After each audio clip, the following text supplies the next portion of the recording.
Kemudian ada satu mandi itu mandi 9 yang dilakukan hanya hari Jumat.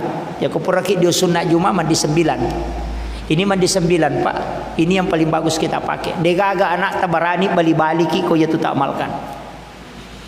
Ya, ko mandi 9. Dan itu tidak tembus kalau ilmu hitam. Jin juga tidak bisa masuk ke dalam tubuh. Itu kalau mandi 9. Itu mandi 9 maka jala ada yang malka. Tapi Jumami. Jadi cukup diambil air, baca ya Allahu ya Allahu ya Allahu 3 kali, tapi tahan napas, baru ditiup pakai hidung. Baru disiram di bagian kepala. Ya Rahman 3 kali baru ditiup, kemudian siram sebelah kanan.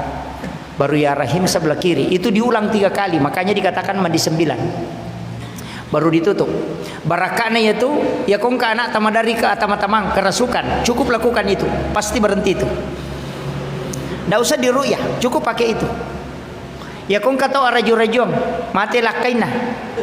Natuli malasa makalele apa penadina sama natuli yang kanita pole. Suruh lakukan mandi 9, itu berhenti. Itu Pak, itu yang dipakai ulama dulu kita mengajarkan itu. Dan ini para waliullah itu mengajarkan. Dan saya amalkan itu sudah lama. Dan memang di para sufi itu, dia ulama sufi itu selalu mengajarkan ke kita. Murid-muridnya itu diajarkan. Ya kok dia mandi 9 orang begitu. Tidak ada orang yang bercerai dengan istrinya mengamalkan itu mandi 9. Itu menguatkan ikatan suami istri. Itu. Jadi tamalkan magampang tuh.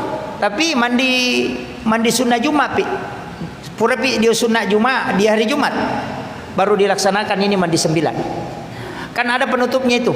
La ilaha illallah Muhammadar Rasulullah wala haula wala quwata illa billah 3 kali.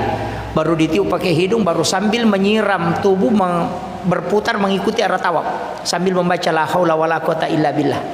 Nah itu. Ya kau kata Madari ganggu jing, suruh saja amalkan ini. Berhenti tuh.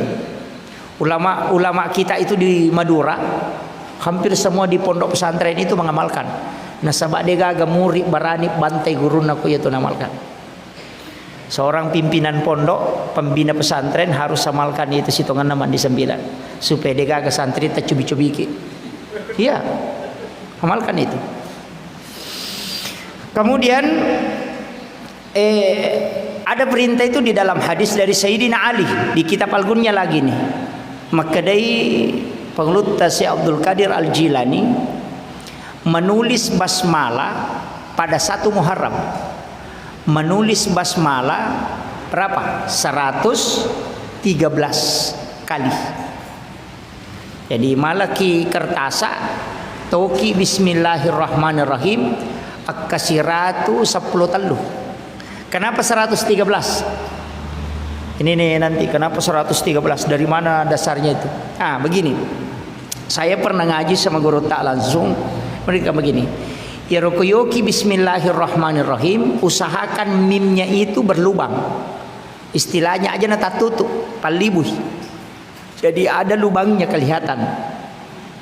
Jadi bismi, lubangnya mim itu kelihatan. Allahu, bismillahi itu hanya huruf Allahu itu berlubang. Rahmani di situ juga berlubang.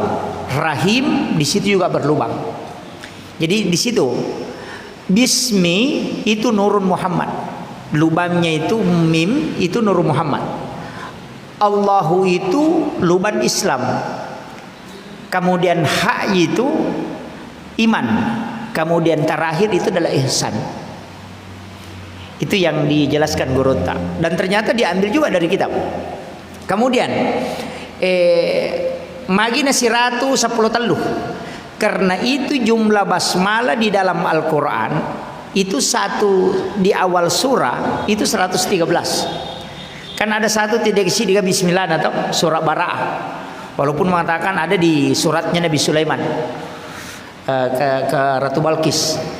Sebenarnya itu bukan awal surah. Jadi itu tidak dimasukkan, makanya 113. Menurut ulama kita, kenapa basmalah yang ditulis pada awal itu? Magina basmalah ditulis pada awal tahun itu. Nasabah ternyata Allah menulis di kalam itu, uqilalan nalino, kalam itu pertama adalah basmalah.